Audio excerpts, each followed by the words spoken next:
Hello, everyone. People will join in gradually, I have the impression. Welcome to this very special session tonight on representing Blackness in visual arts. And we are very, very, very honored to have with us two artists today, Mulambö from Brazil and Stacey Robinson from the USA, finally bringing together these worlds. Hi, guys. Thank you so much for joining us.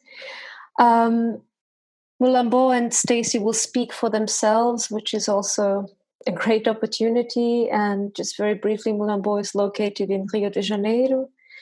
Stacey is not only an artist, but also assistant professor of graphic design. And I think we'll get a feel for that today at the University of Illinois at Urbana-Champaign. And so we have three different time zones meeting here tonight, today, this morning, depending on where people are. So we are connecting across the globe. The session will be recorded for those who cannot attend, and there were those cases, but also so that we have a memento of this for the future. Basically, we will hear input from both artists. And in the case of Mulambö, there will be a simultaneous translation done by me. So you get to hear Mulambö, me translating Mulambö, me, and it's going to be like a double-voiced thing going on. We're doing it old-fashioned, so you hear both voices. And then Stacey will follow with his input. And after that, there will be a space for a Q&A session. Since the number of participants today is big and possibly rising, we would suggest that if you feel less comfortable with speaking, you can use the chat function on Zoom and type your question, and then the artists can directly see the questions. Mulambö understands English, so you can ask him also directly in English. Don't feel shy about that, and I'm always there to translate whatever needs to be translated. If you want to speak, which is also very, very welcome as opposed to typing, I would suggest that you raise your virtual hand. So use the raise hand function on Zoom, just because it's easier to see those little virtual hands than it is necessarily to see body movements with so many little faces. Eduardo, would you like to give us a bit of an introduction maybe on this event tonight, why we're coming together and so on?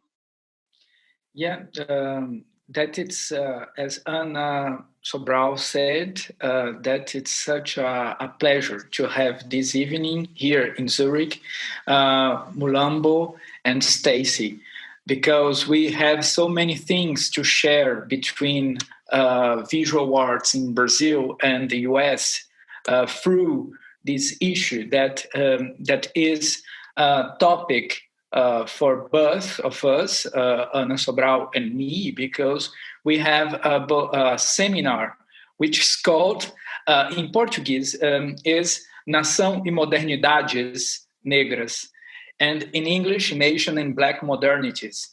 And now we have this moment to share, because we shared in a first moment, we discussed about differences between US and Brazil through some texts, and then it was really nice to share with all the students the experience, the relationship between those different realities. And now we are wondering to hear and to listen to these wonderful artists, and probably now we will open the floor to Mulambö. Muito obrigado, Mulambö, por aceitar o nosso convite. Estamos muito felizes em acolhê-lo aqui nesta noite. Mulambö, não esquecer de ligar o microfone. Primeiro eu queria agradecer a oportunidade, né, e a presença de todo mundo. poder falar um pouco de, não só do meu trabalho, né, mas toda essa cena que eu estou inserida aqui no Rio de Janeiro. First, I would like to thank for the opportunity to be here and thank everyone who has come to talk not about only about my art, but also about this whole artistic scene that is happening in Brazil. Vou compartilhar aqui agora, para a gente já começar aqui. I'm going to share the screen. Tudo certo? Tudo ótimo. Perfeito. Então, aqui a experiência, né, da construção da sociedade aqui no Brasil, ela tem muitos elementos africanos e indígenas também, né? É um equilíbrio e uma troca muito grande. The experience of construction of society here in Brazil has a lot of elements that come, of course, from the African background and also from an indigenous background. And so it's this mixture that you can see here. Então, os símbolos, os signos que nos cercam, eles trazem muito essa carga, né? Uma carga de uma religiosidade, uma história social, uma história urbana também, né? Tanto as construções sociais e as imagens que a gente encontra também. So these symbols and signs that we find, they are charged with religiosity and also with the history that is both urban and natural. E esses símbolos vem acontecendo há muito tempo já, né? Mas agora com mais espaço, uma retomada desses símbolos, né? A gente querendo retomar esses símbolos e retomar esses discursos, porque a estrutura de todo o sistema social aqui no Brasil, ele tenta apagar ao máximo essas heranças, né? Que não sejam europeias e tudo mais. So these symbols, they come from a long time ago and have existed for a long time, but now they are being reappropriated because, of course, the structure of Brazil has tried to erase these traces, and therefore there's an attempt now to bring them to the foreground again. E esse apagamento, ele se reflete muito também na lógica social, né? Na consciência racial aqui do Brasil, que é uma relação diferente dos Estados Unidos também, né? Que a gente está traçando esse diálogo, né? O apagamento, toda a lógica que foi acontecendo foi muita violência, né? Toda a opressão, foi um apagamento de uma situação um pouco diferente, né? Do que aconteceu nos Estados Unidos, por exemplo. So this erasure of indigenous and African cultures reveals a social logic that is part of the Brazilian nation. It reveals the racial consciousness of Brazil. This relationship is somewhat different from the United States. This erasure was based on immense amounts of violence and aggression. And in that sense, there is a difference to the United States that is worth pointing out. Porque essa diferença ela é muito por conta de uma espécie de um adestramento, né? Uma espécie de aceitação de alguns símbolos, de alguns signos pelo sistema, de forma de cooptá-los, né? E apagá-los através de uma falsa aceitação e tudo mais. So one of the important differences that we see is, for example, this appropriation by the system itself and acceptance of some of the symbols by the system itself as a means, of course, of then also ignoring those other aspects of the cultures. Exatamente. E esses símbolos, né? Esse apagamento, essa retomada, por isso que essa retomada é muito importante agora, né? Porque esse adestramento ele foi fruto de uma perda muito grande, né? Uma perda de vida, mas uma perda muito cultural também, né? A gente há essa espécie de aceitação, né? muita coisa se perdia que a gente pode falar, melhor dizendo, né? O sistema deixa a gente falar o que eles querem. E o que eles não têm interesse, né, para essa estrutura, acaba sofrendo um apagamento de uma forma mais fluida, já por causa dessa suposta abertura que a gente ganha, né? Mm-hmm. So basically, that's why that reappropriation is so important, because it reveals in itself that process of assimilation that happened on the part of the system that sort of swallowed up certain symbols. It's important to say that there's a loss involved in this, a loss of life, but also a cultural loss. Basically, the system allows us to speak what they want us to speak, and whatever does not fit into that system is then erased. Um exemplo, por exemplo, que a gente pode falar, essa herança africana muito plural que a gente recebeu durante os anos da escravização e tudo mais. O sistema ele prioriza algumas heranças, né? Por exemplo, a herança iorubá, que vem da Nigéria, e toda a pluralidade que a África nos trouxe. O sistema fala, não, a gente já aceitou os iorubás, então já está tudo que cultura iorubana, então já representa tudo que vocês não trouxeram. E meio que apaga todo o resto que envolve. So, as an example, you can take, for example, the popular African heritage. The system has, which is very plural. The system has basically prioritized some of those heritages, for example, the Yoruba heritage from Nigeria, and all the rest of the plurality, all the other diverse African cultures have been erased in that process. And when there is any kind of attempt of bringing attention to that, the system will say, no, Yoruba already represents everything. And so the silencing takes place again. E óbvio que essa suposta escolha, né, da herança nigeriana, que também ela sofreu muito apagamento e muita violência, né?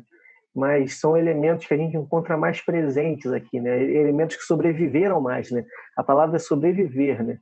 E são elementos que sobreviveram por conta de, sobretudo, do apagamento de todas as outras. Então, apenas um exemplo.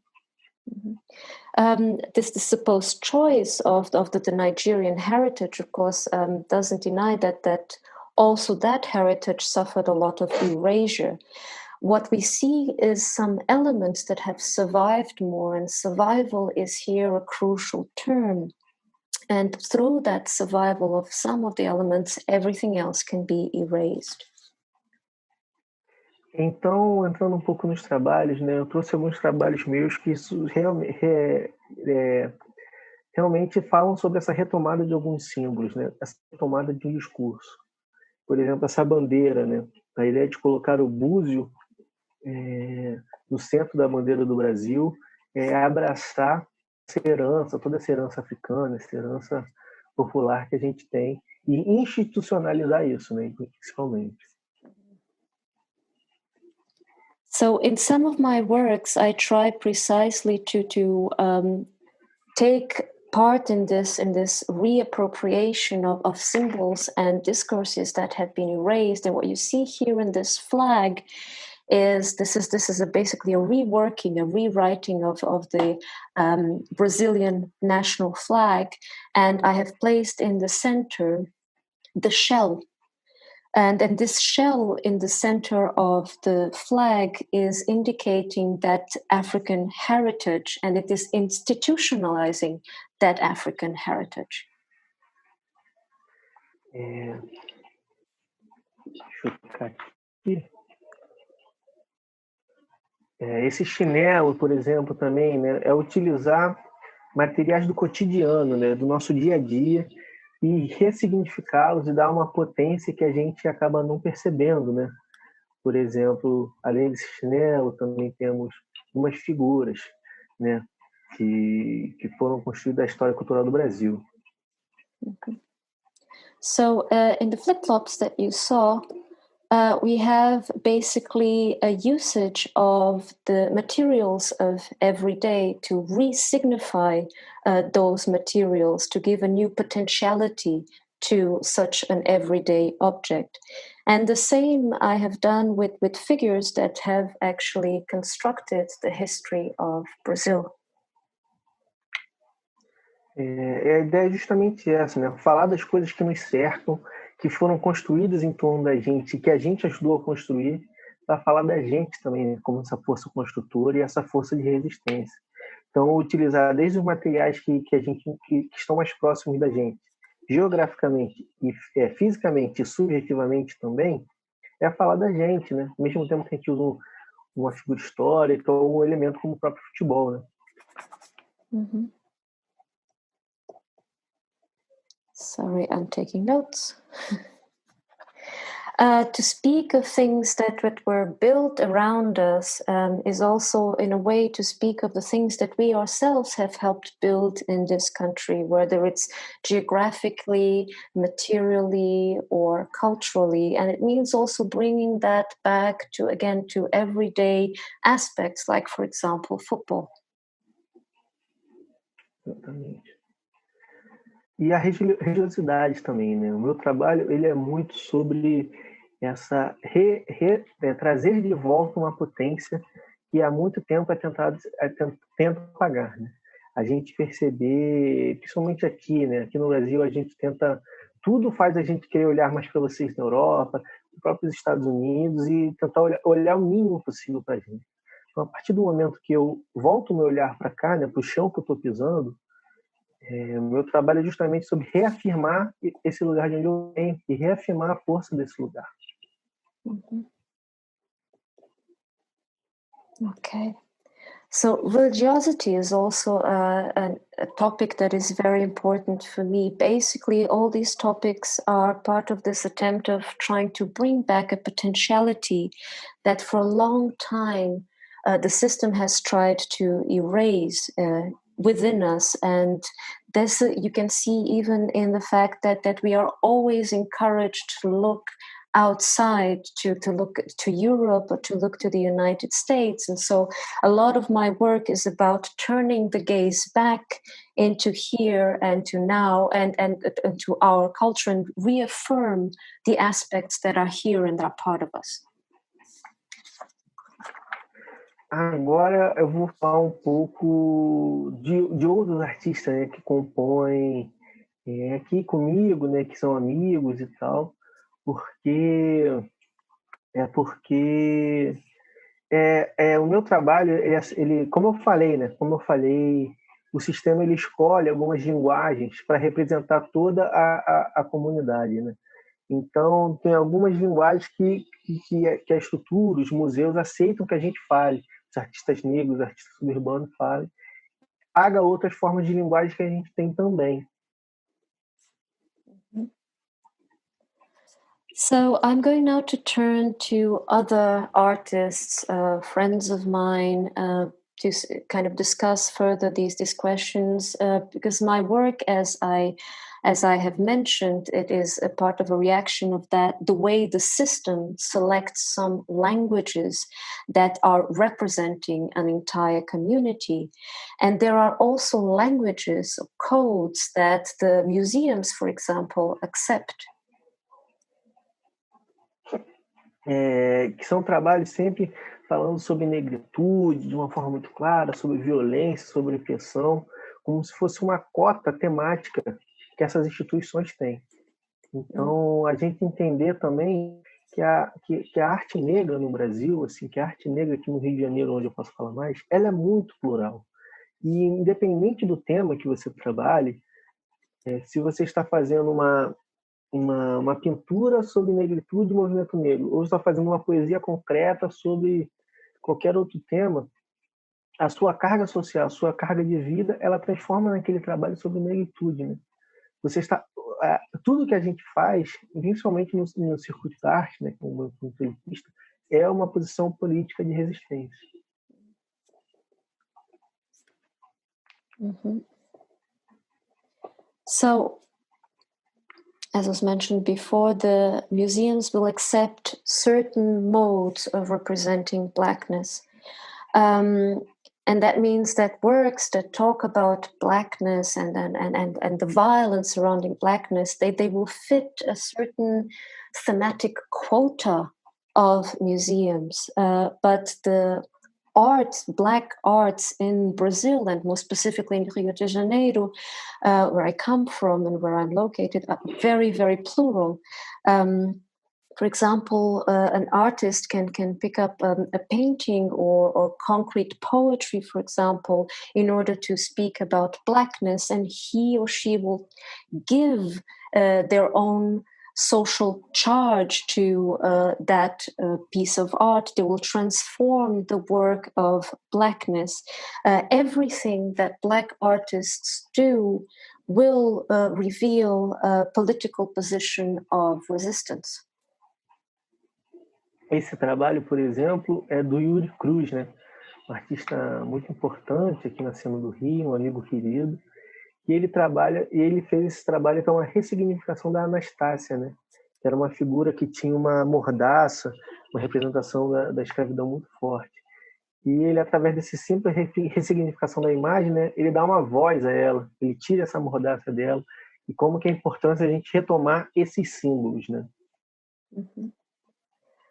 So this work that you see right now is from Yuri Cruz. He's a very important artist and a dear friend. And what he does is resignifying the figure of Anastasia, the original figure of the enslaved Anastasia, has her with, and now I can't find, of course, the English word, but basically a blocked mouth. It is closed up with a metal muzzle. It's a muzzled mouth, and it's a very, very strong image. And what Yuri Cruz does here is take that muzzle off Anastasia's mouth. He gives her a voice.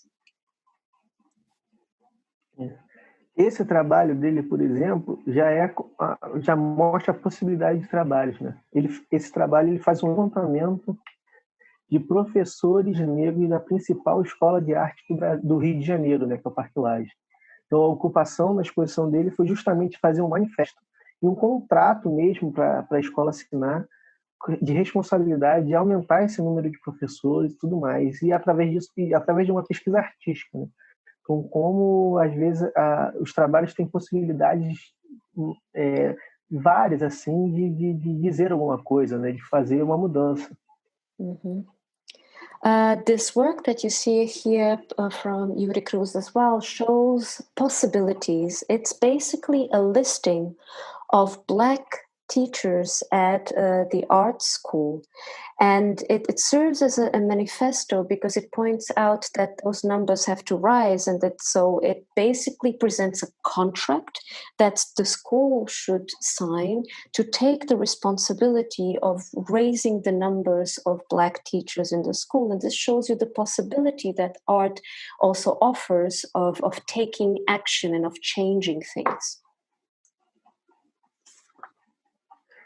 Esse trabalho é da Carla Santana, uma artista incrível aqui também, fundamental para a minha trajetória também, e que já trabalha com a questão da performance, né, com a figura da mulher negra na sociedade onde a gente vive, né?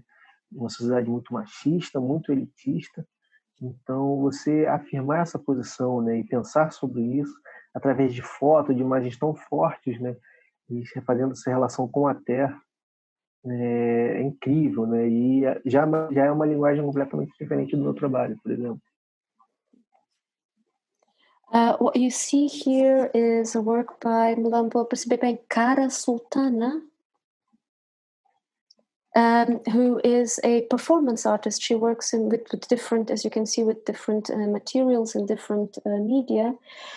She places the figure of the Black woman at the center and thereby reflects on a very macho and misogynist and elitist society.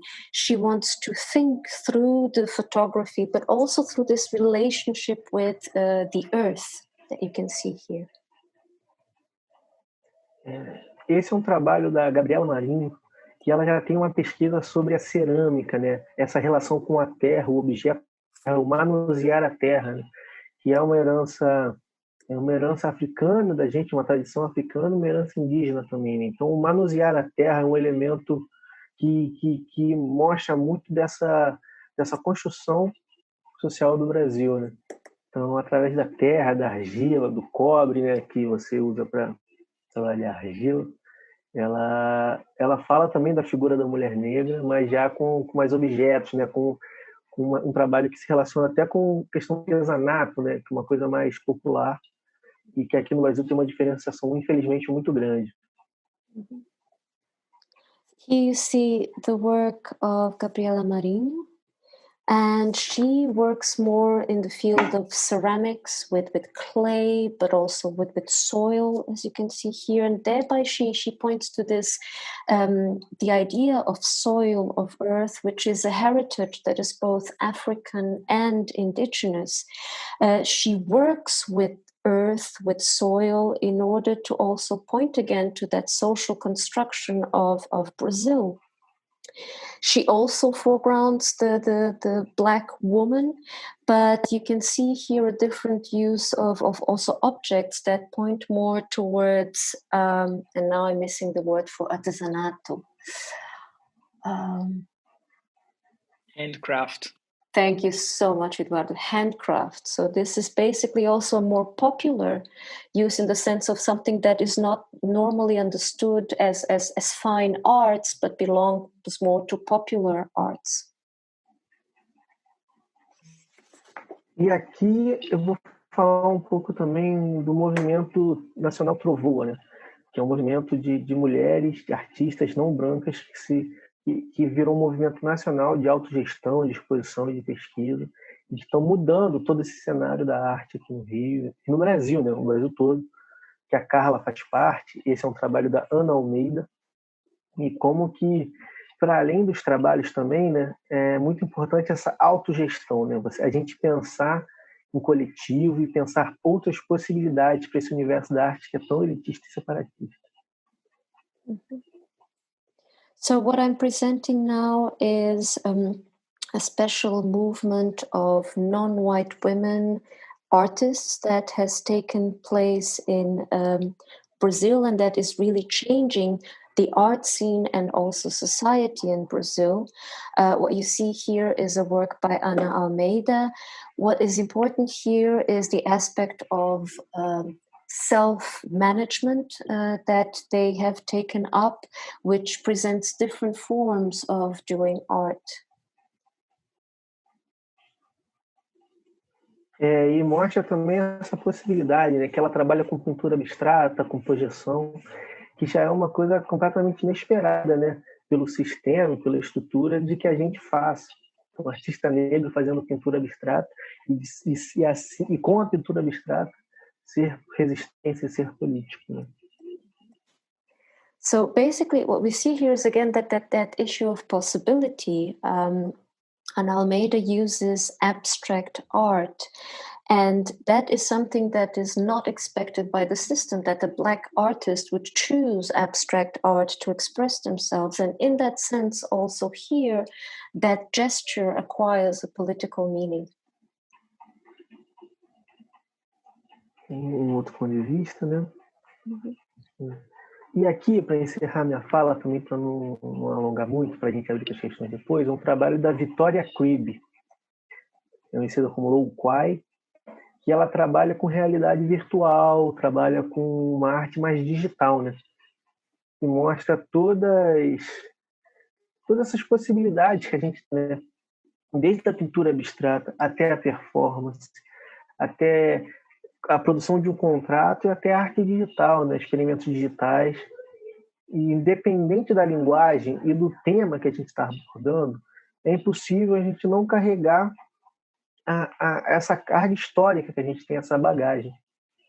Por isso que, por mais que o sistema entenda muito que o que representa a arte negra é uma linguagem, às vezes é uma forma de dizer algo, é muito para além disso, né? São os temas que a gente aborda independente da linguagem e são as nossas experiências de vida, principalmente, que representam essa força. I'll try to do justice to Mulambö's wonderful closing remarks here. We are looking at an artwork by Vittoria Quibi, and she uses, again, a very different medium. This is now more virtual reality. It's more digital. And with this, I want to show all the possibilities of expression from abstract art to performance to a contract to digital arts. What we see is that independently of which medium and form the artists use, it is impossible not to charge this art politically because it goes against what the system has designed and expected of the artists. These arts are charged with history. These are our experiences, and this is what gives us strength. E é isso. Agradecer a oportunidade. Agora vamos lá ver nosso colega Stacey gastar essa onda. And I thank you for your attention. This was what I wanted to show you. Now thank you for the opportunity to speak, and I look forward now to see Stacey's contribution. Rapidinho. Deixa claro para a galera também, né, se eles tiverem questões até não relacionadas com o que eu falei, né, outras questões sobre o Brasil, sobre arte brasileira, mas não só sobre arte também, super aberto para a gente trocar essa ideia. Mm-hmm. And Mulambö has just asked me to add to everyone that if you have any questions relating to Brazil, relating to art in Brazil, that he would be very, very happy to answer these questions then in the Q&A. So feel free to shoot your questions, of course. And thank you so much, Mulambö. I hope I did justice to your wonderful speech. I feel like I tried my best. I hope it came across for those who understand. Thank you. We will now move on to Stacey. Stacey, I hope you find here already field of topics that you can link up to. Don't forget to unmute. Give me a moment. I'm going to share my slides. Thank you all. Well, before I do that, thank you all for having me. I appreciate being here. This is awesome. And I'm going to move this to the side.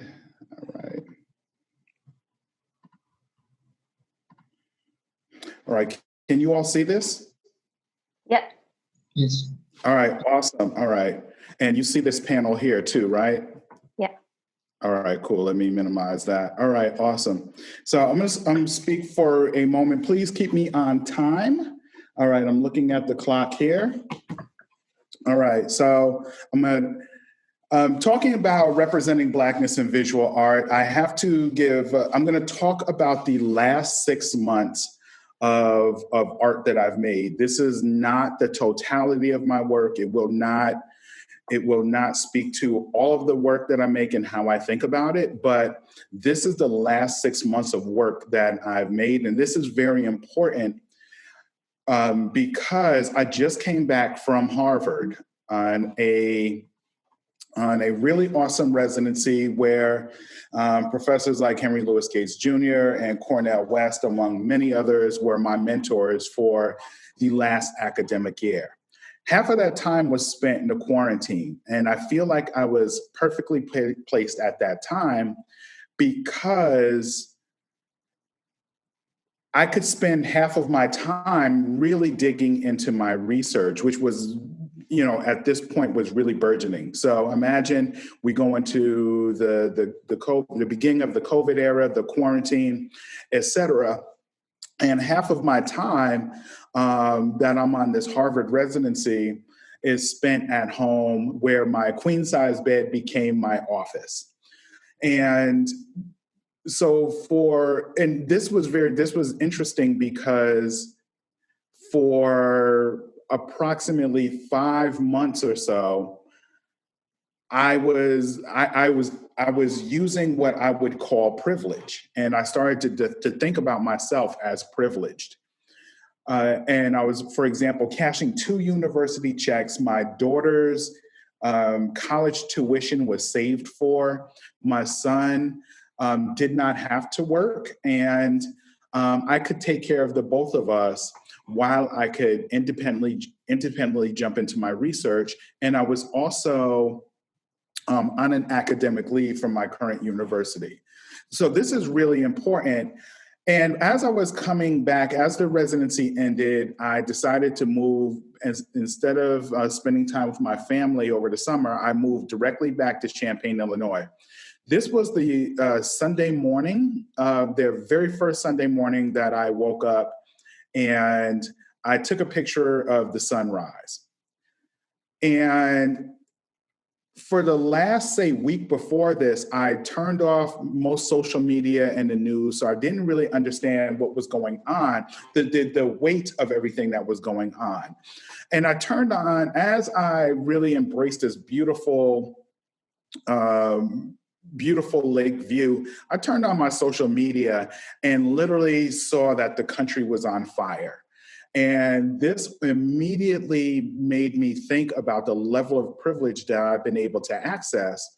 But also what I started asking myself this really important question: what is my responsibility in this moment?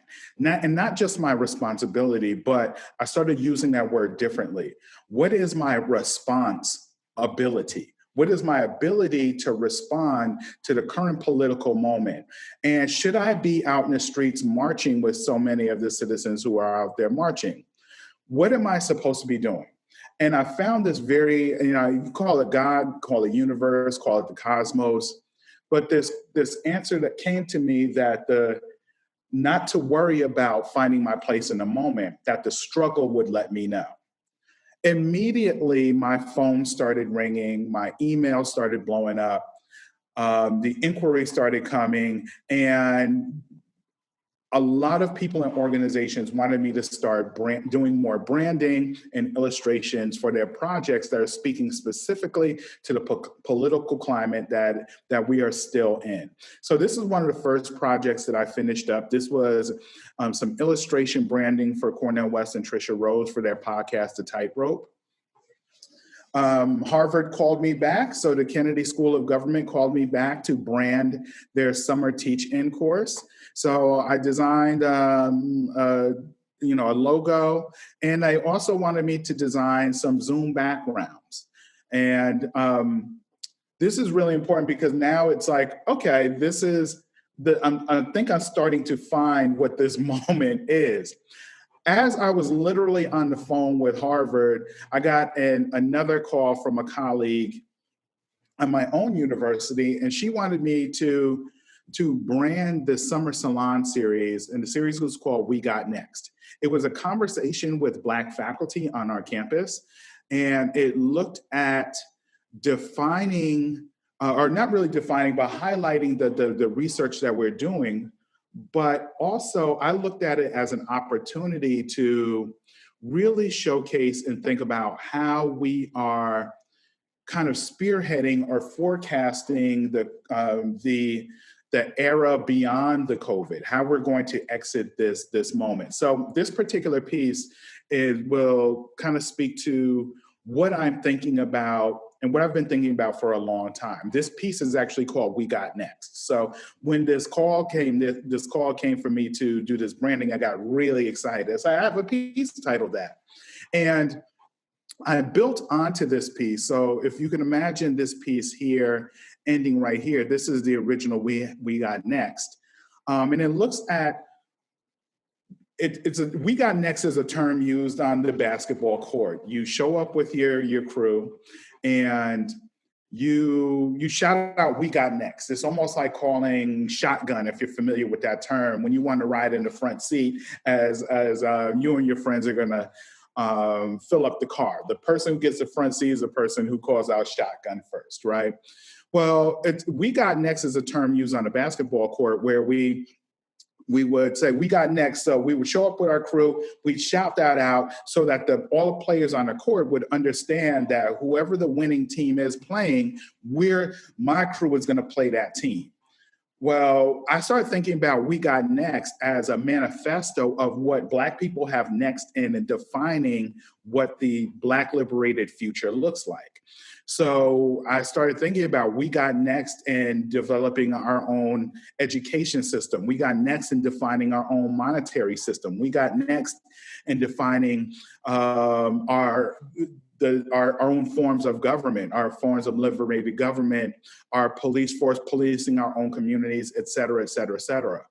And I wanted to spend a little bit of time here because I started to think about, well, what does next look like? And that is the question, as a graphic designer, as an illustrator, I'm grappling with all the time. What does next actually look like, right? So you see this construction of a future space, a world that is rooted in the cosmos, but yet rooted in the city and in the community, while we keep a constant mindset on home. Right after that, I was commissioned by a gallery in Buffalo, New York, SEPA Gallery, to design 12 billboards. And it was a text and image-based project that spoke specifically to the summer climate that was really at its height, I believe, during the summer. And they wanted me to make some images that would speak to the community, galvanize the community, and I looked at that as an opportunity to make a gallery exhibition that allowed the audience to think through what do we need to be thinking about? What is next looking like, et cetera, right? But I didn't want to give the answers to the Buffalo community. I wanted the community to see this art and be inspired to come up with their own dialogue around this. So what I did with these is I tried to make this function in two ways. So they were lower to street level, and people driving by could take in the text. People walking by could actually stop and look at the images and text together. This is very important because I wanted to make work that, like I said, that the community would further converse. I didn't want to, for example, when I think about Black Family Matters, I was very specific in my depiction of a Black family. However, this is not, the Black family is complex. And I wanted the community to have these conversations without me necessarily giving them all of the detail that I'm thinking about in the particular works. I'm going to scroll through these really quickly because there are 12. Another image, Black Love Matters. I wanted to show a lighter skinned, bigger Black woman hugging herself, because self-love in the quarantine is very important. Many of us are away from our families, we're by ourselves. And there's this movement that Black women have been embracing for years that I actually just started embracing because most of my friends are women, and they taught me how to self-love and to do things like take a bubble bath, for example. My mom had been trying to get me to take bubble baths for years, and but in this moment, I learned how to self-love. And I think the quarantine, this specific moment, allowed me to be able to do this. This is a piece that is a very, very deliberate shout out to Frantz Fanon and his book, Black Skin, White Masks, and looking at what Black freedom looks like. But once again, I want the community to speak more to these. So in my wildest imagination and my biggest hope, I would like these pieces to continue. What other things, what other Black Black Matters can be added to this?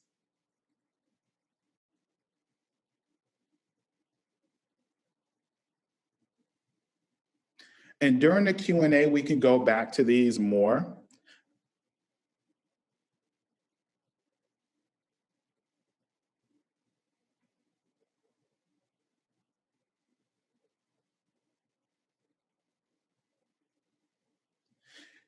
these are 3 book covers that I was able to do some branding for, which really meant at the end of the day, all the branding that I'd done for it wasn't chosen, but they liked the images that, all 3 of these publishers liked the images that we chose. And these are 3 book covers that are coming out starting in the spring, that are looking at critical futures. 2 really dope books on Outcast are coming out. I'm very excited about these, and I was able to create an essay and some illustrations for these. Both of these books are by a really good friend of mine, Regina Bradley, who is an American Southern hip hop scholar. Her work deals specifically with the American South and hip hop. Really excited about Abrams Comic Arts and this new imprint under Abrams called Megascope, which is a Black speculative imprint. This is my book. This is the book I just illustrated over the summer. That is coming out on May 4th. And that book looks at the Greenwood district in the city of Tulsa, Oklahoma. And on May 31st through June 1st, there was a massacre that took place that killed about 300 Black people. And basically because they were a Black affluent town. They were a Black rich town, richer than the neighboring white community. And a lot of people don't know this history, but we consider, in the Black community, many of us consider the Greenwood district a type of Black Wakanda, a type of Wakanda that actually existed. I like to show the progression of how I made images, because this was a 50-page graphic novel or a 48-page graphic novel, and I did 2 extra images for the book. So 50 images that we did in about 2 months. It was a lot of work. And I'm using the iPad Pro. So I want to show you the process. I work traditionally through traditional pencils, but all of this is done on the iPad Pro. So all of this is 100% digital. These are my pencils. I ink over them on another layer, and a team of us shared with the coloring. So for example, my son colored this page, and I would go in and do some editing on the color, and I would add highlights to the foregrounding figures.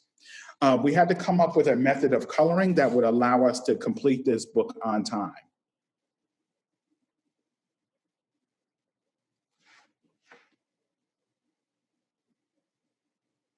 And like I said, we can go back to any of these images. I want to make sure that we stay on time. So this was also a town that fought back. So there was a lot of bloodshed, but this town fought back. And at the end, they ended up rebuilding their town, which is really important because a lot of that's not talked about necessarily in the history of the Greenwood district. At the same time I was working on that, I was also branding the Hip Hop Political Education Summit. And this was a summit that was really geared to leading up to the election. The election of our incoming administration. So I was able to do some branding around this. And I found it important to do this particular work as a graphic designer, as an illustrator, to give back to the movement and the moment, right? The movement in the moment. I also branded the second summit that took place, which was Black Men in the Vote. And this was a branding package that I had to knock out in less than a week, but actually in 3 days. Leading up to the election, I was really excited. This is my son here, Solomon, who I just mentioned a moment ago, my daughter, Nyla. And this was their first opportunity to vote in a presidential election. And I felt like in a particular way, I felt like we were robbed of the moment to vote for our first Black well, our first woman vice president, but our first Black woman vice president, but also potentially our first woman and Black woman president. And this is, this is something to think about. But I felt like in a particular way, I wasn't able to celebrate the moment because it felt more like a relief and a fight against fascism rather than voting for the best candidate that we could actually vote for. That's at least the way that I felt. And I spoke to a lot of Black women after this. So how do you feel? You helped to elect the first, Black woman vice president, and all of them said relieved. None of them were really joyous about it. They felt relieved. And that kind of speaks to the weight of this moment that we're constantly in. That really hasn't ended. I'm currently on another teaching leave, and I'm working with 3 individuals and helping them with specific art projects. Or Kamal Grantham and I are a collaborative duo, a DJ/visual art duo, and we're working on our second exhibition that looks at specifically house music and collage and Black liberation. Shea Robinson is a local she's a local community organizer and activist and a poet. And one of the first projects we worked on was this postcard that would go out to the community. And I gave her this image and she wrote some text around it. And then one of my colleagues who I was working with on my campus left our university and went to another one, and she asked me to help her brand their African and African American Studies program. So this was an image that I gave them for one of their first meetings, and I'm currently designing their logo, which I'm waiting to hear back notes for. All of this, this is a lot of work that has taken place in the last 6 months, and I had to find ways of relaxing that tied into my work as well, and tied into kind of the political movement that I'm embracing. So I still collect vinyl records. So these are 4 of my favorite albums that I purchased in the last several weeks. And this is my DJ setup that is right in front of my computer. I'm looking at it right now. And this is a picture of me like 2 years ago DJing with a friend of mine, actually, before I left for Harvard at the going away party. One of the other things that I started doing, especially as we were in the quarantine, was I really started documenting my meals. So as we're in the quarantine, right, as the gyms closed, I wasn't as faithful in working out at home. And most of my life is spent behind my desk, the very desk that I'm sitting at right now. I'm usually here 12 hours a day at least.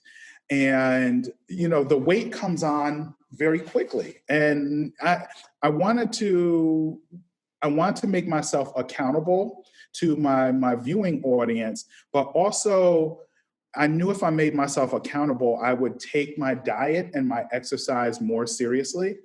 And the reason I wanted to do this as a public statement is because I believe that Black health matters. And many of my colleagues and I were talking about how we have to take care of our health because we have to be here to make this important work. So these are 3 meals that I made that I started documenting. At some point, they may turn into a cookbook of some sort. I have no idea, but I'm seriously thinking about it because people have asked me to do that. And one of the other things I started thinking about is farming. And when I moved back here, what I wanted to do was turn my back porch into a mini garden. I believe by the time I moved back here, it was really too late to start planting and to yield a harvest. But what I also did was I purchased houseplants. And I wanted to do something a friend of mine told me, Shea Robinson, when I spoke a moment ago. She said, I need to learn to love something that can't love me back. Now, obviously, plants love you in a very different way, right? But I knew what she was meaning by that. And to be honest with you, my Sansevieria plant here is doing very well. It's still growing. It's awesome. Both these plants, I forget the name of them. They're also called Chinese money trees or Chinese coin trees. Both of these, almost all the petals and stems have fallen off. I did not do a good job taking care of these. I have no idea what happened, but they brought me a sense of peace as I was really trying to embrace this moment that we're in. And these are 3 pictures of my smoothies, my weight loss progress, and me at the gym. But in closing, I want to talk about there's theory that I'm looking at, and I'll stop sharing my screen here. And I'm glad you could see all of that because I couldn't see any of you. I want to talk about, there's some theory that I'm using in looking at this. So 3 specific writings that I'm looking at are the Black Speculative Art Movement Manifesto, BSAM Manifesto. And it is the Black Speculative Arts Movement is a movement that I'm a part of that looks at Black liberated futures while also looking at the Black political past that grounds the movements that we're looking at right now. Once again, I think that my work specifically deals with looking at what Black liberated futures looks like, right? Another writing that I'm looking at is Emory Douglas's Manifesto, Political Artist Manifesto. And another one that I'm looking at, I see people taking notes, I'm gonna give a moment before I share the last one. It's a Political Artist Manifesto. And another one I'm looking at is the Criteria for Negro Art, which is by W.E.B. Du Bois, right? So it is, and I'm asking myself a series of questions. A lot of them are in full contradiction of each other. A lot of my work deals with Black nationalism and Black liberated futures by looking at and creating Black homogenous spaces. However, we do co-occupy a planet, and I'm looking at Black people across the diaspora. So there's a lot more reading that I'm doing now, a lot more reading. But at the same time, I'm a graphic designer and illustrator who gets called on a lot to make art about our history and the moment that we're in, where we're constantly documenting what I'm calling the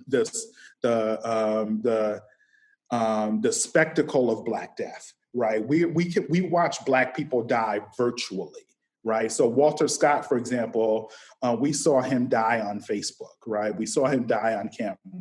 Philando Castillo actually was killed while he was in the car with his wife and his daughter in the back, while his wife live streamed, and I have to remember her name, I keep forgetting her name, but she live streamed on Facebook. Now, this is why I'm going to close here so we can get to Q&A. Why is this important? She had to live stream this because that police officer did not care about killing him, right? I'm going to kill you in front of your family. Didn't care about that, right? Even though he said, hey, listen, I'm going to let you know, I have a licensed weapon right here in the car with me, right? He was still killed for doing that, right? And it's honestly, it's really about being Black in the space. And honestly, in the next, what is estimated to be in the next 20 years, Black and brown people will outnumber white people in America, right? So the demographics are shifting that quickly. So in my son's, let's say even my grandchild's generation, those demographics will shift numerically, right? So, but the reason I wanted to close on thinking about the importance of live streaming that moment, how Philando's wife had to maintain her composure so she wouldn't be killed. But not only did she do it for that reason, she also had to do it so that the world can see, they kill us even when we're composed, even when we're polite, even when we're considerate, even when we don't raise our voices. the argument has been for years, if Black people just complied, there's a lot of complexity in that statement, right? And falsehood in that statement. It's not about complying. It's about being Black in a space. And the fear of look at the work of Dr. Frances Cress Welsing and how she talked about the fear of genetic annihilation. Right. So I'm going to end there. There's so much more I could say. I want to get to Q&A, and I think I've gone about definitely about 26 minutes. So thank you very much.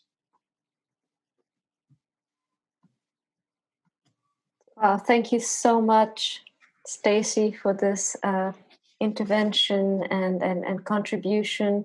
Thank you both, Mulambö and Stacey, for bringing so many ideas onto the table. I think we are ready for the Q&A, though I imagine people need to collect their thoughts, but maybe there is already that one question that you thought about as you were listening, and I will move immediately onto that. Nastasia, you've raised your hand, you could go.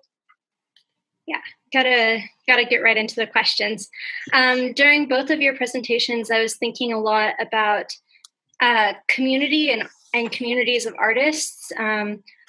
Mulambö, you gave us a lot of examples of other artists, of your friends. Stacey, you talked about all of these collaborations you do. And I'm wondering, maybe I'll start with you, Mulambö.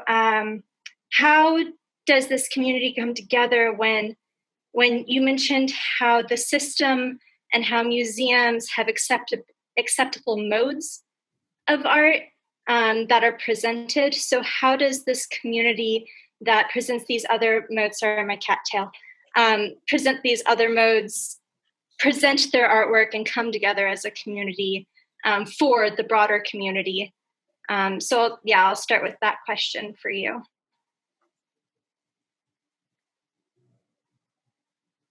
Então, obrigado pela pergunta, cara. E essa organização, né, essa junção, né, essa coletividade que a gente busca, ela é muito sobre pensar novas possibilidades, sabe? So basically this organization, this collectivity that we are looking for is to find ways of thinking new possibilities. E também entender justamente, né, nessas aberturas que o sistema faz para cooptar a gente entender e ressignificar essas possibilidades, né? Utilizar essas aberturas para conseguir trazer mais gente junto. Então, você está sempre pensando sobre a situação, né? Está sempre analisando, está sempre trocando com outras pessoas para entender melhor a situação. É fundamental, né? Porque demanda uma maturidade muito grande. Sorry. So we are trying to understand in those openings that the system provides for, we are trying to understand and re-signify our own position in history. We are using those openings that the system provides in order to bring people together. So we are always analyzing and evaluating what is possible. It requires a mentality of continued attention and evaluation. Porque, agora para encerrar, né? Porque é muito isso, né? Quando a gente precisa entender muito bem a nossa situação, porque quando a gente acerta, é a gente que acerta. Mas quando a gente erra, muita gente erra com a gente, sabe? Muita gente cai com a gente, porque a gente está sempre andando no risco. É como se o sistema, os museus, as instituições fossem sempre território inimigo. Então, qualquer deslize que a gente realiza, a gente perde muito mais do que só a gente, né? É toda essa representação e as oportunidades que outras pessoas poderiam ganhar. So what's important here is that we have to understand our situation very well, because when we get it right, we get it right. But when we get it wrong, a lot of people are affected and suffer from it and fall with it. So it's always a question of also risk. The system is basically against us. And so any mistakes we make mean that we will lose a lot of people and it will affect a lot of people. That means that we have to be extremely conscious of the art we make and the possibilities we take. Thank you. That kind of leads into my question for Stacey, because your art is so collaborative, but also so public with the branding. How, with all of those eyes on you, first of all, how do you see yourself within the community and that kind of responsibility that you have in such a public domain? Sure, right. So that's a great question. How do I see myself? I question that all the time. So I feel like, well, first of all, I have to wake up to myself every day, right? With that, see, Mulambö, did I say that right? Did I pronounce that right? Mulambö? Yeah. I see his head nod. I'm like, I'm reaching out to other artists to get that affirmation. I appreciate that. Thank you, bro. I appreciate it. I have to wake up to myself every day. So in that, I can only answer to, and I'm not as much a religious person as I am more of a spiritual person now. And I have to lean on the inner voice, the inner calling. And I know why I'm on this planet. I'll be honest. I am very blessed. I've known what I've wanted to do my entire life. Most people don't get that calling. And I recognize that as a calling. It's almost like the Matrix in a particular way. Like if you all remember the Matrix movie, I always wondered why Lawrence Fishburne's character was not the one, because he had more faith than Neo, and too many times I think that people are looking for someone else. And we ask this question a lot. Where's the next Malcolm X? Where's the next Martin Luther King? We need one of those people for our generation. My thing is, if you recognize that we need that, then you're probably the one being called, right? Now, with that, I recognize that I have an ability to respond. I am multi-talented, right? I am an emerging DJ. I make really awesome visual art. I can't say that my commentary is necessarily always correct. I'm okay being wrong as long as we have a collective dialogue, right? My work is filled with contradictions. I'm asking the questions myself, but I also collaborate with people. So most of my friends are women, right? So I consult with them. I ask them questions, like they give me feedback. And sometimes, they don't like what I say, and sometimes they do.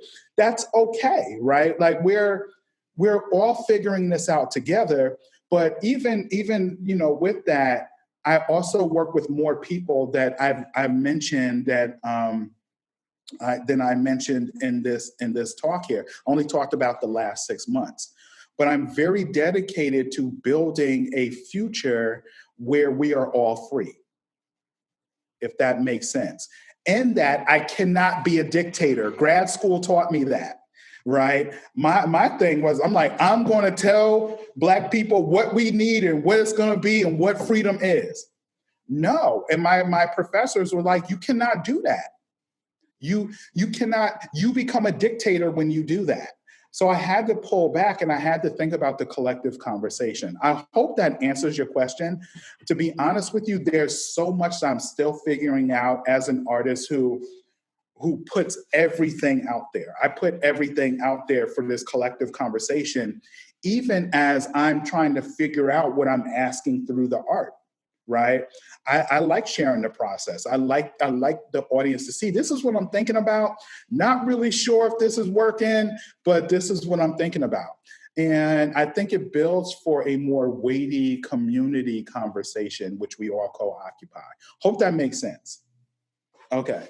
All right. Did I answer that, by the way? Did I answer your question? Yes. Thank you both for your responses. Okay. Okay, I will just move on and hope that the conversation continues flowing. Artan, you can take over. Hi guys, I had a question for Mulambö, but I think that it would also apply to Stacey and just like your guys' art and how it's situated in your guys' societies. I don't know much about Brazilian politics and society, I must admit. And just wanted to ask, what is the reception of, I don't know if that's a term that is used, but like white Brazilians? Like in what way does the white population respond to you and your friends' art? Just because I know of like colorism in Brazilian society. And also you've told us about the system and in what way it's against diverse voices and how like the politics of Brazil right now also like just describe a little bit the situation that you guys face as like people of color and your guys' art being presented in the public space. Bom, muito irada a pergunta, cara. E é isso, tipo, falando um pouco primeiro da situação no Brasil, né? A gente está com um governante completamente doido e com um crescimento muito grande dos fundamentalistas religiosos, né? Os evangélicos. O que desencadeia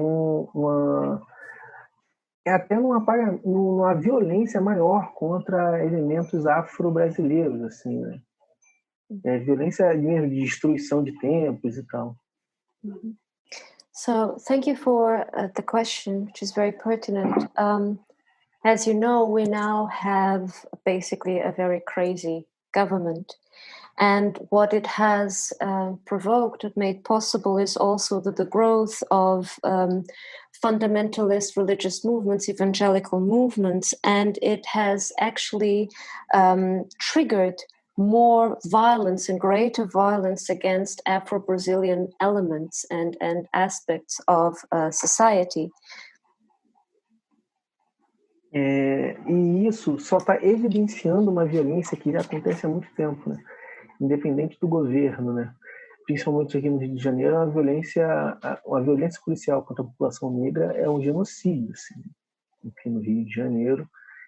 Esse ano a gente já teve 30 crianças mortas assim por violência policial, né? Crianças negras mortas pela violência policial. Desculpa, podes dizer o número de novo, Mulambö? Quanto? 30. Meu Deus. Esse ano? Uhum.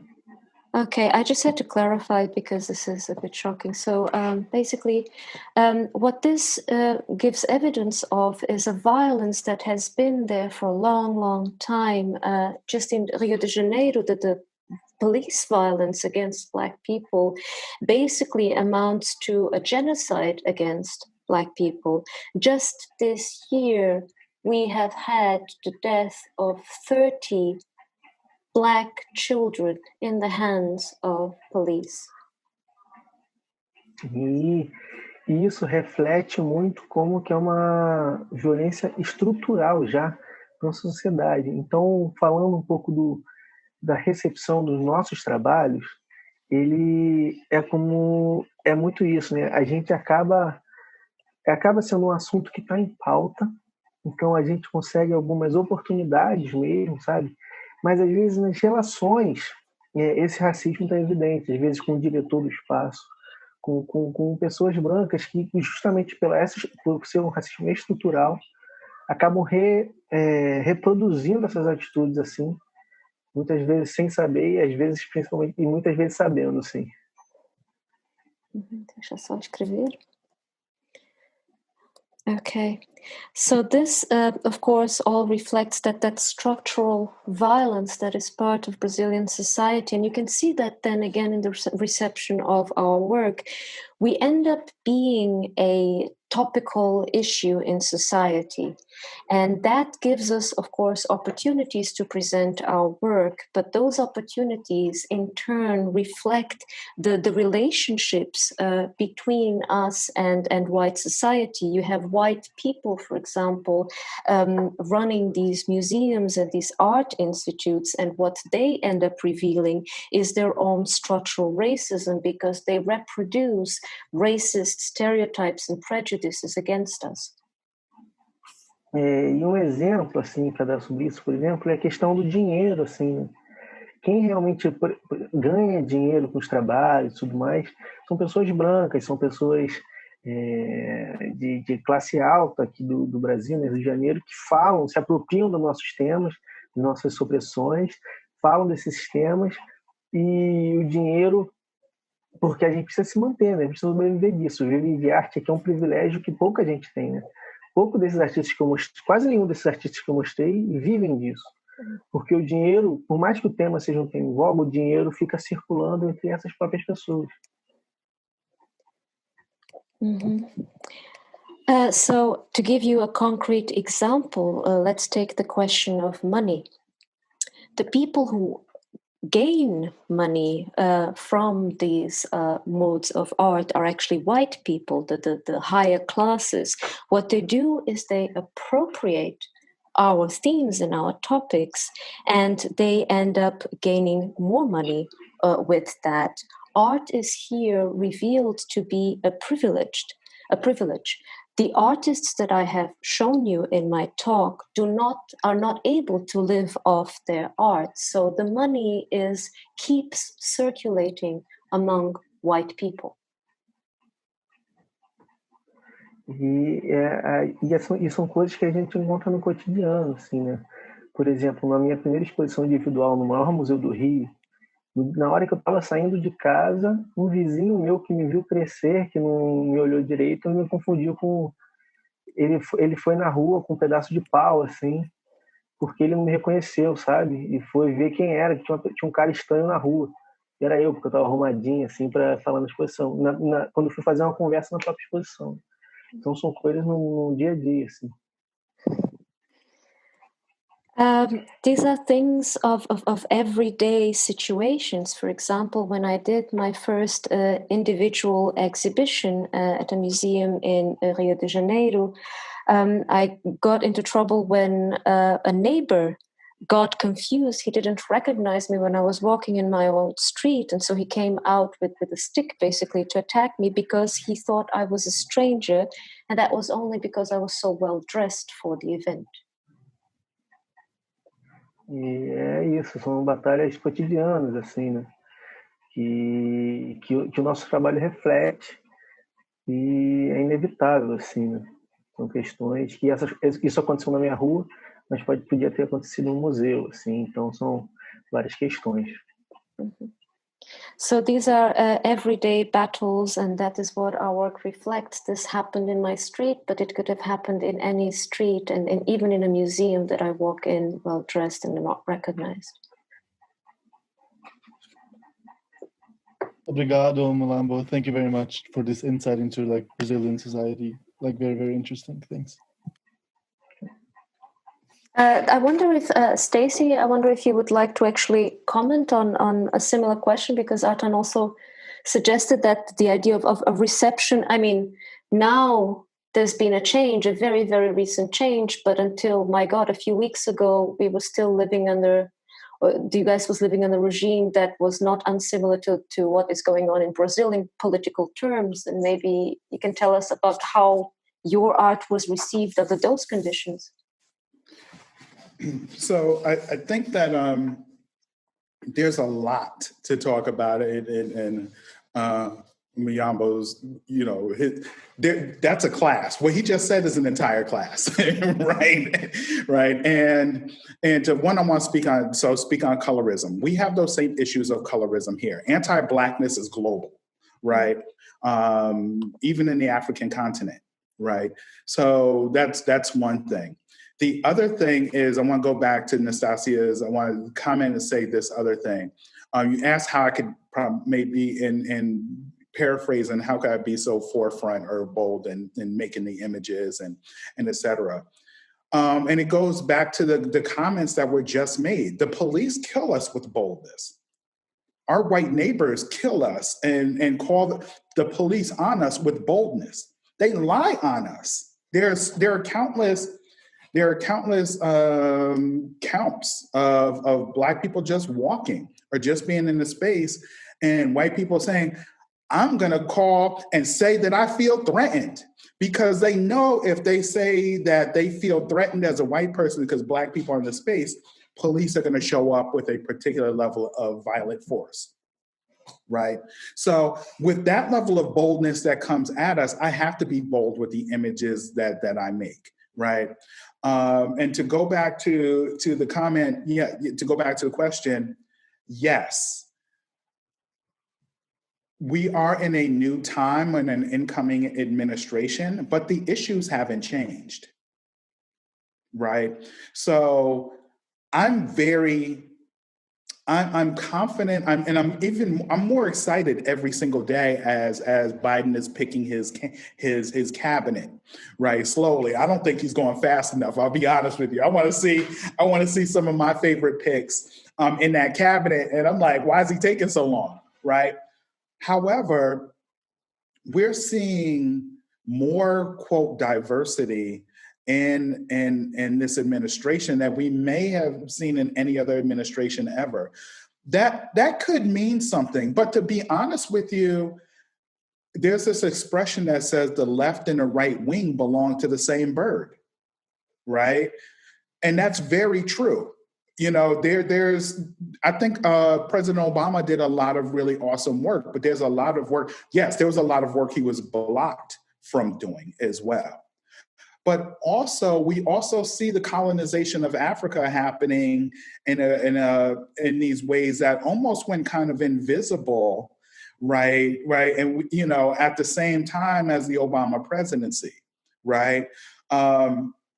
So there's a lot that we still need to be critical of, and there's a lot that we can also celebrate. My work actually deals a lot with being celebratory, but also being critical. And I want people to do that with my work. Like I said, most of my friends are women, and if anything they could do is they could be critical, especially of Black men, right? You know, and I'm fine with that. I don't mind being that. I think that we have to be critical moving forward, because anti-Blackness is always the glaring issue. And Du Bois said that in 1903. He said the problem of the 20th century is the color line. 117 years later, the problem of the 21st century is still the color line, right? But we're at the century mark.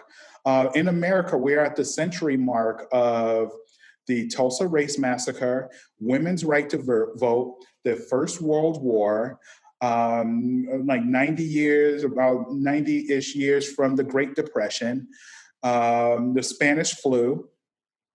We're at this century mark in this particular way of unreconciled past, right? America has a history of not reconciling the past. So yes, we've made some progress. However, anti-Blackness is still the glaring issue. And anti-Blackness gets connected to all other forms of inequity and injustice, right? And I'm on my campus, I'm chairing a committee that is about anti-racism, ableism, other forms of inequity, sexual identification, et cetera, everything that falls within the margins. However, my philosophy, my thinking is all of those things are not connected. One, they all deserve their own committee, for example, but yet, you know, anti-Blackness or anti-brownness or anti-melanin is something that exists even outside of these other areas of sexual identity. And I'll give you an example. If you don't think if I'm making this up, I'll give you an example. We have a term here in America, I'm not sure if it's global, but it's called racial profiling. and it's when police pull over Black and brown people, pull them over because they are Black. The same thing that kind of happened to Mulambö, right? You're Black or brown in the space. Hey, and you're dressed a particular way, or you drive a particular vehicle. They really pull you over because you're Black, right? Or because you're brown. Well, here's the thing with that. Many times that violence, that pulling over or police coming to a call ends in death, right? They don't ask what your sexual identification is. Where do you fall in the LGBTQ+? Where do you fall in that? They don't ask you what your religious identification is. They don't ask you your education. As our demographics are shifting, this public spectacle of Black death is happening to specifically control Black and brown populations globally, right? So this is how I'm looking at this and thinking about this through the work. I hope that kind of answers your question. It's a long one, but I feel like the questions that are being asked are we're constantly saying the same things. And for me, I feel like it's important for my work to give not an answer. I want to be careful not to say an answer, but a solution, right? I got tired. I'm 48 years old. So if I live for another 40 years, and most of the men in my life, they live to about 80, late 80s, early 90s, that would be a great long life. But really, I'm more than halfway through. At this point in my life, I want to see some change. Beyond the rhetoric, beyond the philosophies. Philosophies need to turn into theories. Those theories need to turn into hypotheses, right? And they need to turn into systems that actually function to change our world, right? So I'm thinking about that with my work because I make so much work, but I question, what is my work doing, if that makes sense, right? So to kind of, address that, that's how I'm thinking about all of these issues that are globally. How do we turn this? We know what the issues are, but battling white supremacy and racism, and Anna, you and I talked about this the other day, no, we might not have, I don't remember, but white supremacy is a philosophy that's backed by a system of racism. So imagine a centuries-old philosophy that embeds every single area of our global culture. How do you design a system that counters that? As a graphic designer and illustrator, that's what I'm tasked with. And I'm gonna end there because that was very long. Well, thank you for that very long but very important answer, Stacey. I will move on and pass the word to Virginia. Hi. It's just a kind of reformulation of Nastasia's question, but it's just like I remember if we had another conference this year with indigenous Brazilian people, also hosted by Ana Sobral, and it's amazing how similar, like what they told about this system. I remember this person said that they're living a war, but a silent war, in which people like the state speak for them, and it's impossible to actually to get to have a voice. And what I find very actually amazing of your art is that you join like Black community in Brazil and also indigenous community. And what I want to know, if it is as an artist, if your web of like contacts, or if you're like, yes, your group of artists also include indigenous people or not. How is it in Brazil? Do you work together or not? And that's basically the question. Cara, perfeita a pergunta, sim. Inclusive, eu ia trazer trabalhos de artistas indígenas, sim, justamente por essa é uma luta que é conjunta, né? Por mais que nossas experiências sejam diferentes, é uma luta conjunta. Mas eu não quis me confundir, eu achei que pudesse me confundir também, mas é uma coisa muito presente, assim. Depois eu continuo. Perfect question. Thank you so much for bringing it up. I was actually going to bring works by indigenous artists because this is a joint struggle, a collective struggle. But then I decided not to confuse the issues or maybe conflate the issues. But of course, it is a very present thing because these struggles are collective. Inclusive, queria agradecer, cara, a pergunta para poder pontuar isso, né? Que é um trabalho que eu deveria pontuar. Que o exemplo mais forte disso é que a minha namorada é artista também, e ela é indígena, né? De origem do norte do Brasil. Então, as nossas pesquisas, elas vão crescendo muito juntos, né?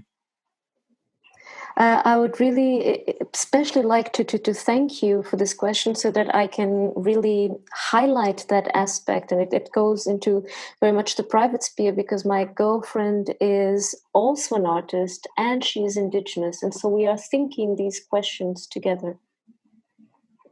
E agora, né, tipo, noção do cenário de arte institucional e tal, questão de museu, está tendo uma retomada, né? Mais artistas indígenas, mais curadores indígenas, pensadores indígenas sobre arte, ganhando destaque e ganhando essa voz, né? Porque esse é um problema que era muito conjunto nosso, né? O sistema, a elite falava por nós e falava o que eles queriam falar e não o que a gente sentia de fato. Então, a gente conseguindo, né, os artistas negros e os artistas indígenas conseguindo esse espaço é muito importante. E mais importante que isso é ocupar outros espaços, né? Sempre curadores, professores, que dá uma consistência nesse discurso, né? Da forma, não que seja um discurso que não seja consistente apesar dessas pessoas, mas deixar consistente esse movimento de chegada, sabe? A gente chegar em coletivo, chegando dançando junto. So in that case of what I talked about before, the institutional art scene, museums and such, you see also more indigenous artists gaining prominence and visibility. And it is indeed, like you said, that until very recently, the system, the elites would speak for us, and therefore they would speak whatever they wanted to speak and whatever they wanted to highlight. But so that means that artists, Black and Indigenous artists, they have gained a very important space through these also institutionalized art scenes. But it's important now to conquer other spaces. It's important to become professors, to take up, to become critics, to become visible in all kinds of institutions. It is a movement that is now kind of gaining that visibility and has a lot of steps to make. E é muito importante essa abertura, né, de outras possibilidades e outras funções, né, porque a gente sofre uma coisa que acontece muito aqui no Brasil, é transformar sujeitos em objetos, sabe? A gente, enquanto artista, acaba se tornando um objeto de exploração em cima de uma causa, sabe? E a gente acaba perdendo a voz que a gente quer ter. Então, quanto mais gente dá pra gente, mais a gente segura esse lugar de protagonismo e de sujeito pensante. I have to write, this is so beautiful and I hope I can capture it. Posição de sujeito pensante. Okay. So it is very important to capture and to be conscious of this opening of other possibilities, because what happens very frequently in the society is that the subject is transformed into an object of exploration and exploitation. And so we end up losing our voice when we expose ourselves. And so the more people we can get into this movement, the more people we can get into the visibility, the more we can hold on to that position of thinking subjects. E só contextualizando um pouco geograficamente também essas questões, que o movimento indígena, né, as populações, as cidades, as capitais brasileiras que são mais indígenas no sentido da população, elas não estão no centro político do país, né? Rio de Janeiro e São Paulo, eles monopolizam muito todo o dinheiro e o capital cultural do país. E é uma cidade que, tipo, os movimentos indígenas não são tão fortes como em outros estados. Então ainda tem essa barreira que eles precisam cruzar, sabe? São barreiras a mais até do que a gente, são outras barreiras. Né? Mm-hmm. So to contextualize this also geographically, the indigenous movements or let's put it this way, that the Brazilian capitals that are more indigenous, they are not in the actual political center of the country. Places like Rio de Janeiro and São Paulo, they monopolize money and they monopolize cultural capital. So there is an extra barrier here that indigenous movements need to cross. E isso é fruto de um apagamento mesmo, um genocídio em massa das cidades. Assim, por mais que São Paulo seja a capital que, em números, tenha uma população indígena maior, por conta da grande população de São Paulo, mas culturalmente presente, sabe, de elementos assim, mas, por mais que a cultura indígena seja presente em todo o país, esse apagamento nas grandes capitais ele é muito grande, né? Então são barreiras que esse genocídio que vem acontecendo há muito tempo vai causando. So this is, of course, again, all the result of that erasure that I've been talking about. We're talking about mass genocide here, even though the indigenous populations may be bigger in São Paulo just because there's bigger populations of everything, they at the same time end up being erased in the capitals. So there's that barrier that needs to be overcome again, which is that erasure that they are continually exposed to. Yay. É isso. Thank you. Obrigada, Mulambö. Can I extend this question to Stacey with a modification? Whereas in Brazil, I think it's really important to highlight the indigenous populations because of also, my God, of the weight that they still have in spite of all the attempts of annihilating them. The whole Amazon region is still being maintained and retained by the indigenous movements. I'd say in the United States, it would be interesting to think, and you mentioned it before, Black and brown people. So to think of people of color, of non-white people, non-white populations, we're talking about Muslims, we're talking about Latinos and Latinas. How do you think that Black art can or does collaborate with those other oppressed populations? Absolutely. So a lot of my collaborations extend to those communities as well. They also extend to the white community. Allyship is we're in a very interesting time of allyship, right? And I think it's important to ride this moment of, I think that sometimes people are operating out of a level of fear or guilt, right? So I think it's important to ride that. Allyship, I think people are allying for a number of different reasons. It's important to take advantage of that if it's a good allyship, right? But my university, for example, is a land grant institution. So it's land given to the university with a set of specific calls. We have a history of discrimination toward Indigenous people. And we have a statement that we read the opening of most of our meetings that speaks to the land that we're on of Indigenous people. However, in more recent years, we are being challenged more to do things like, for example, we had a mascot that was a First Nations mascot. And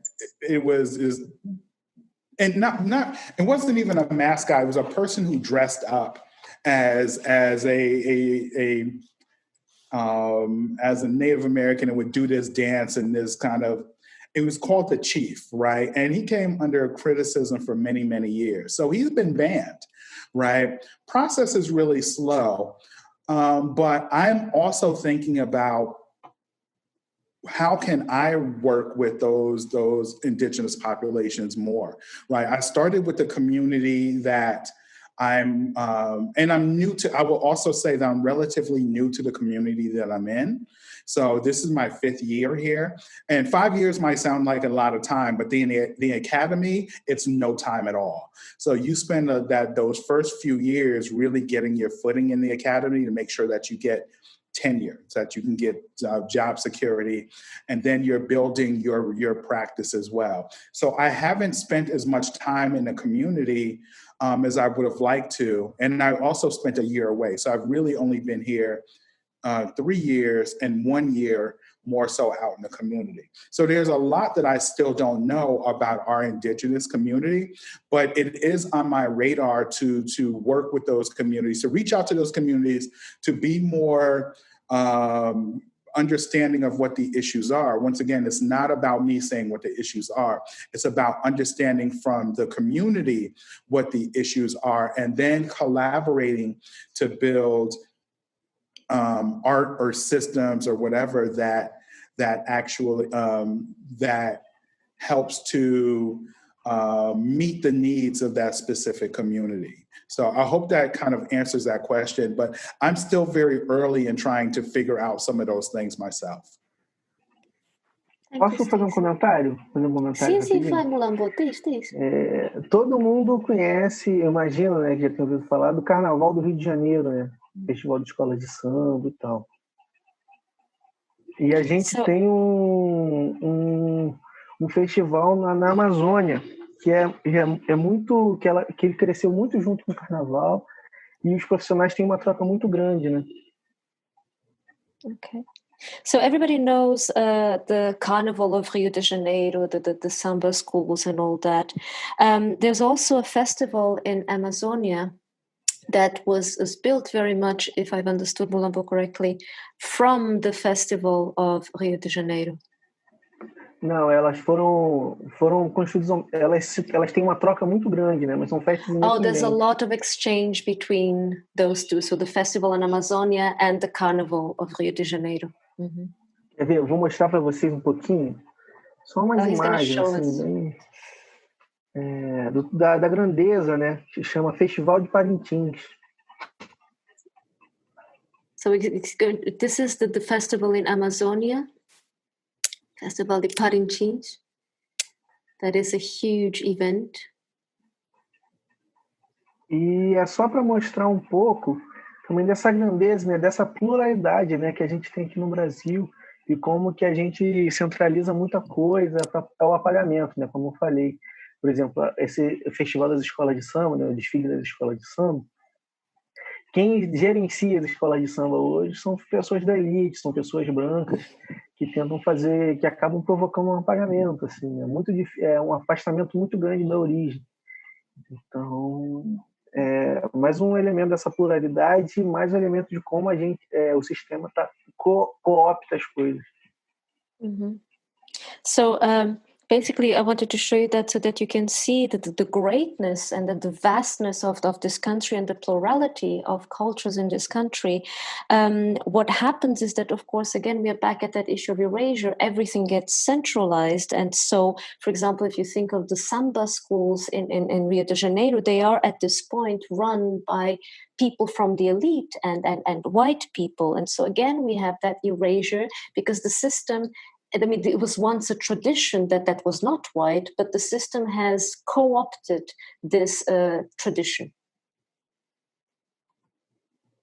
Obrigada, Mulambö. Thank you for that contribution. I will pass the word to Marco, who raised his hand basically for a message. Thank you.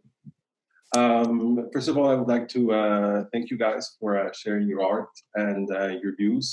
It's very interesting. And my question goes to Mulambö, which eu vou falar em português. se eu posso. Você falou que os museus no Brasil e as instituições culturais têm uma certa ideia do tipo de arte que eles querem expor e mostrar nos seus espaços. Então, para você conseguir, por exemplo, a exposição no mar do ano passado, você diria que tinha que se adaptar à forma de arte que você fez para conseguir isso? Você acha que isso é um sinal de uma verdadeira mudança dentro da cultura, sociedade brasileira, que se começa realmente interessar na sua própria pluralidade? Let me translate that for everybody else. So you talked about the museums in Brazil and all these institutions that have a certain idea of the kind of art that they want to exhibit. So the question would be for you to be able to exhibit your own art at a museum. Did you have to adapt your art to the museum and to those requests, to those needs and expectations, or is this a sign of a true change, of a growing interest in the plurality of the actual Brazilian cultures? Então, cara, pô, irada a pergunta, e é muito curioso, assim, né? Porque é justamente a partir do meu trabalho que eu tenho muito esse entendimento, assim. O meu trabalho, ele encaixa muito nesse modelo, ele tem uma proximidade com esse modelo de que as instituições querem, que é um trabalho que usa materiais precários, um trabalho que fala de violência, sabe? Eu tenho uma proximidade com essas questões. Então, é um pouco das duas coisas que você falou. Eu abracei um pouco essa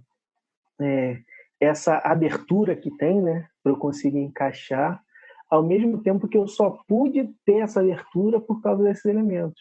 E pelo fato de eu ser um homem, e um homem de pele clara também, que isso aqui no Brasil é muito importante, essas aberturas. Né? Então, como eu falei da gente pensar coletivamente, justamente entender essas oportunidades que o meu trabalho me possibilita e carregar mais gente comigo. Né? Por exemplo, fiquei falando igual um doido. Como traduzir? Mm-hmm. So I think that from my work, you can actually see a lot how it works, because it actually fits very well into what I was discussing. My work is actually coming very close to what those institutions would want to exhibit. I work with precarious materials, I foreground violence, so those are exactly the topics that they are interested in.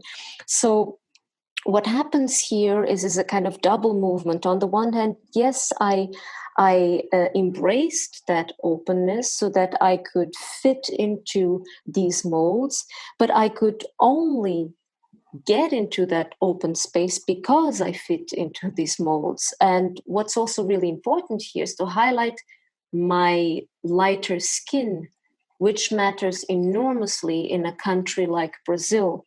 And so I had the privilege of entering into that space and could then bring along other people with me. E essas são questões muito delicadas, né? Essa exposição, antes dessa exposição eu trabalhava com internet, eu nem pensava na possibilidade de exposições de galeria, assim. E a partir desse momento que eu tive essa oportunidade, foi de dentro que eu comecei a perceber essas questões, né? Dentro dessas instituições, e utilizar muito a lógica do drible, né? Não sei como que vai ser essa tradução, mas esse lance de você entender os privilégios que você ganha, as oportunidades, para conseguir reverter isso, né? Mm-hmm. So basically, these are very delicate questions.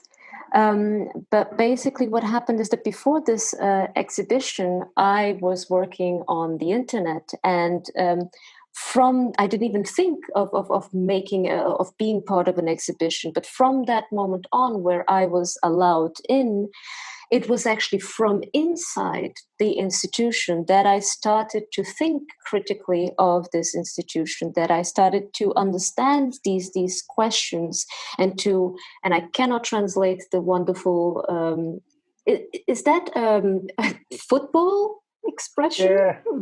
Yes, okay. So it's a football move, basically, that of course Mulambö used here to, a move with the ball where you somehow manage to maneuver that ball elegantly. And that means understanding also, in this case, concretely understanding the privileges, and through that understanding of privileges that were given to me to open the opportunity and to explore the opportunity. Thank you. Obrigada. We have time for a tiny last question, and I wonder if anybody wants to jump into this opportunity. Mara, eu acho que quer. Ótimo. Obrigada. Mara. Thanks. So my question regards code switching, because we looked at that in the course of our seminar, and I was wondering, for example, I don't know how it is with the Brazilian language, because I don't know any Portuguese and any specific slangs, or let's say sociolects or idiolects or whatever. But in regards to Stacey, I was wondering, now that you are saying you are working in academia but not so long, and it's a field where you really have to put your foot in and stay in and make your statement. Have you experienced that, and in what way does that influence the feelings that you have towards academia, but also your work? And I mean, I could also extend that question then to Mulambö, although I do not know if it applies as well. Can you ask the beginning part? Well, I heard most of it. You said my feelings toward the academy. Can you restate that a little bit briefly? Yeah, the ways, the experience that you have made, if you had to code switch, if that kind of worsened the relationship that you had towards academia, and also how it then influences it back into your work. Yeah, so fortunately, I don't have to code switch, but I will say there is a level of privilege that I'm able to operate in. I speak standard English very well. I know how to articulate my ideas, right? And my work is very unapologetically Black, right? But with all of this, I'm a rarity. So I'm a visual artist who can speak about his work. I'm a graphic designer and illustrator. I have an MFA, so I have a terminal degree in my field. I'm a rarity in a particular way. So with that, universities are always not all universities, but many universities are looking for to strengthen their very white faculty base. Right. So in a particular way, I have an advantage. With that advantage, I do just like Mulambö is saying, and I open that door as much as possible. But I have slashes in my practice. I'm a studio artist. I'm an exhibition artist. I'm a graphic designer. I do all of those things. So my work is in the community, but it's also in the gallery. You can buy my books, my illustrated books in stores, for example. There's a number of different things that I do. I don't have to necessarily code switch, but I will say that I'm at my university at a very unique time. 10 years ago, it was a very different climate on our campus. And even in the 5 years that I've been here, it's been said that my program, the graphic design program, is the most racially diverse program in our entire university. I don't know how true that is, but our work is very political and is very progressive. And so I think most of our faculty are people of color, right? And that is by design. That is intentional, right? That is to counter the history of our university. So at 48, I don't code switch. I don't. I'm too old for that, right? I want to see some change immediately. And I feel like in particular ways, I'm trying to force this change, more speedily. But I too operate in that level of privilege. It is also, there's only one other person that I know that does exactly what I do, and he's my best friend and mentor. I was very fortunate to meet someone who could teach me exactly what I wanted to do, and he ended up being my best friend, right? So there's only two people that I know of in the last 10 years that do exactly what we do. I don't have to code switch. Now, I don't live... And because I don't have to code switch, I take advantage of that, right? Universities are looking for, many universities are looking for someone exactly like me. I try my best to make equitable spaces as much as possible. But I'll go back to saying what I said before. Everything gets connected to anti-Blackness. And not everything is connected. So everything becomes a diversity issue, and diversity becomes all of these different things that are outside of what is considered normative culture. But it's not that simple. And in the university, I will say that I get called on a lot because I'm a rarity, right? So I just got called on to be on another hiring committee, for example, to hire another faculty. It's important to say yes to a lot of that because this is how you get diverse faculty. Many times those faculty will be excluded because they won't say because they're Black or brown or indigenous, or they won't necessarily say that. They may use other reasonings, right, that they say. It's important for my voice to be in the room and to be very blatant and very direct, if that makes sense. But with that, it's a pull to constantly be on these committees, to constantly do this work, to constantly be in these conversations.